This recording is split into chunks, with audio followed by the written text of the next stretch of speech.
Alright, Shalom. I'm the brother Siyat, coming back with another video. But before I start off, I would like to give all praises and the highest honor to the Most High YAHAWAH, Ba'ashem YAHAWASHI, Ba'ashem Makakadash.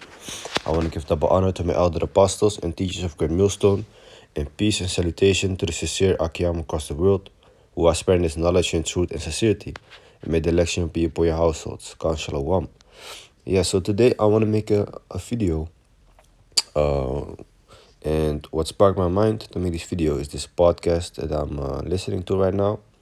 So this man that you see on the left with a green t-shirt, I saw a few posts of him. You know, sometimes you see YouTube shorts or other shorts where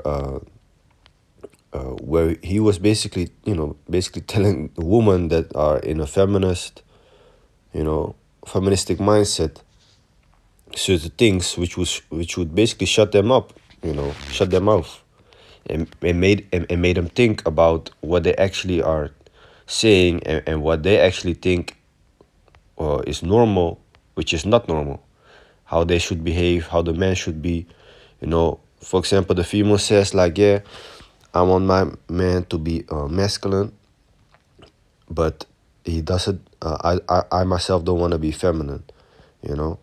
So then he says, for example, like, okay, so if you think that a man should be masculine 24/7, then she says like, no, not 24/7. So he says like, oh, okay, so if a man wears heels and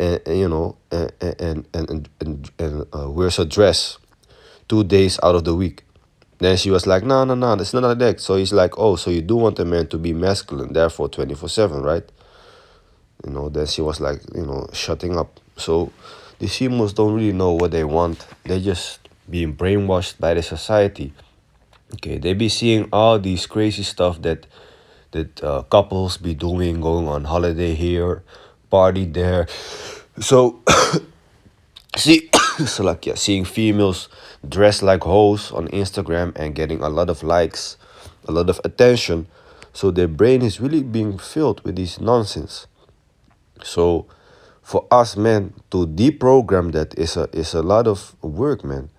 Okay, so that's why for us, we'd rather have somebody that is a bit less experienced, a bit more calm, a bit more behind the scene, not really out there, not been with other men actually, preferably, of course, which is very hard to, which is very rare to find these days. But those are things that we look for, So the traits for a man and what a man wants in a woman and what the woman wants in a man are completely different. So that is what this man is basically going in this podcast. So he spits some good knowledge, some good info. Okay, and I don't know if he knows, but certain things are actually scriptural. Now in this video, I just picked a short snippet of, I think, around 40 seconds maybe.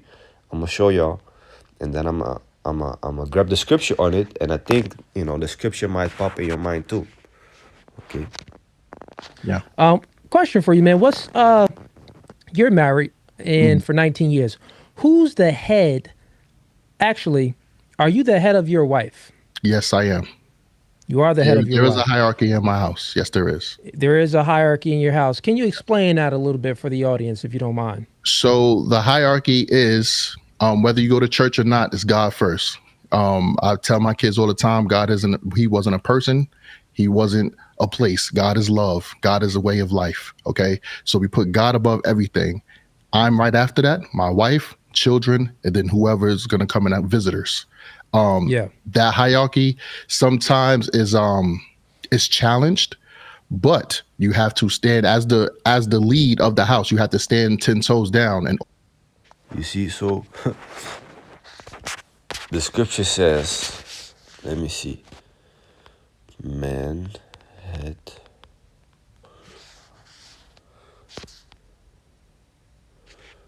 That the man is the head of the woman. Okay, so this is 1 Corinthians chapter 11 verse 3. But I would have you know, let me start with verse 1. Be ye followers of me, even as I also am of YAHAWASHI.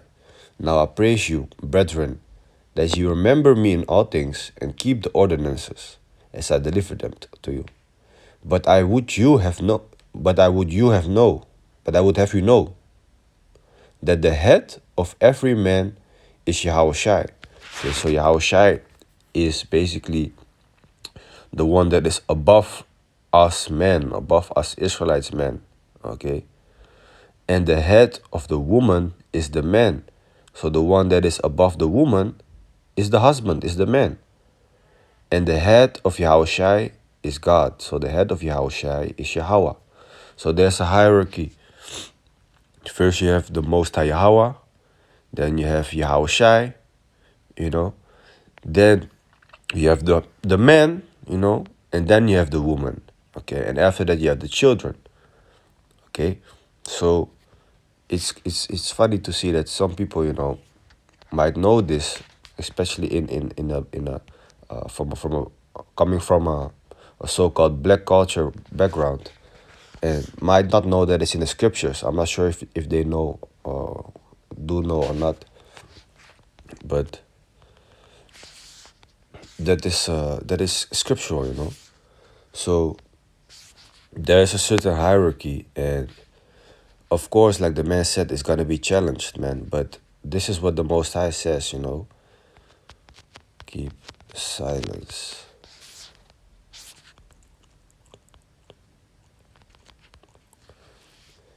First Corinthians chapter 14, verse 30. Let me start at verse 33.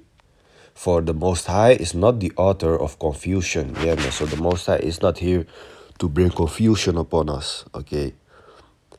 But of peace, as in all churches of the saints.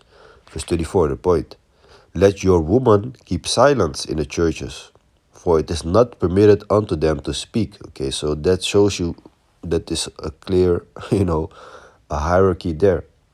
The woman should not be speaking, you know, concerning scriptural things and basically speaking over the man and leading the man.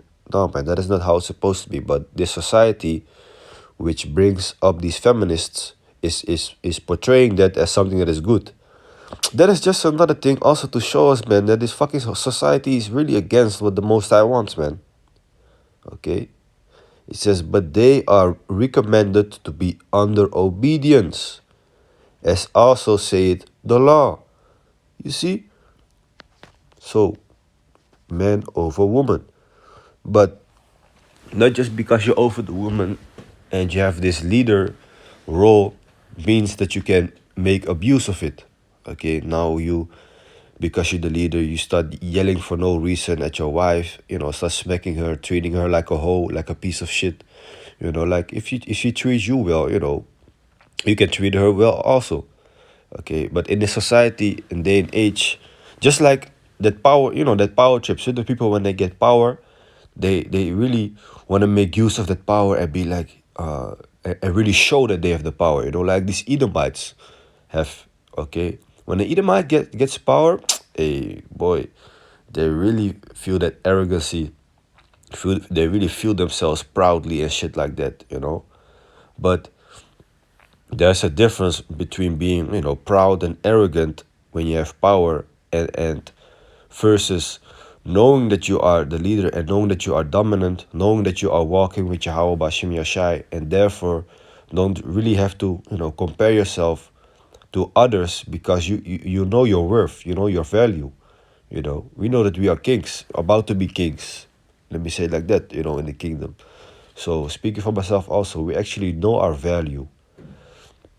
We actually know our position, okay? So you don't really have to act rigorously and beat your wife down and kids down all the time just because you can, just because you have the power over them. That's nonsense, man. Okay? So it says here, verse 35, and if they will learn anything, let them ask their husbands at home, for it is a shame for women to speak in church.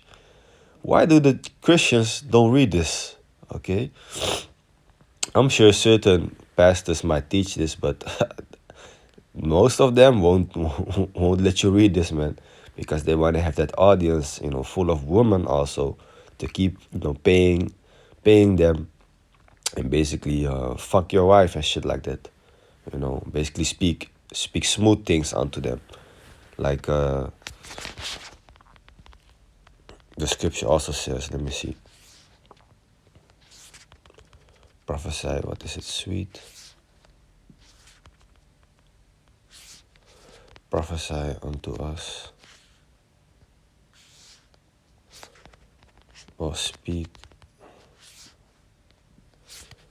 What is the scripture again? Speak unto us smooth things. Isaiah 30, okay. Isaiah 30 and 10. Let's go there. Isaiah chapter 30, verse 10.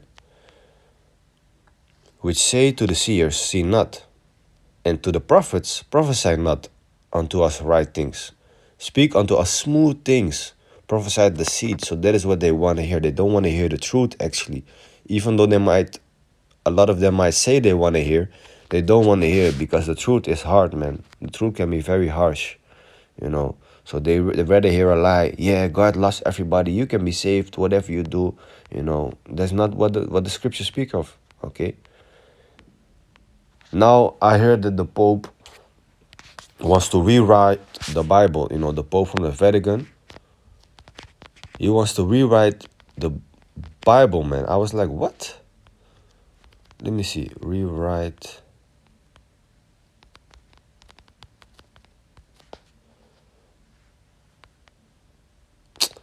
Fact check. Force they hit you with a fact check. But I saw something concerning that, man. Oh, now they say Pope Francis cancels the Bible and Pope Francis cancels the Bible and proposes to create a new book. So I'm not sure anymore where I saw it, but I did see it, man. And I was like, if that is the case, that is crazy, man. Okay, that is crazy. Anyway, adorn themselves. Anyway, let's get back to the subject. Okay, I didn't want to make this video too long, so let me see. 1 Timothy chapter 2, verse...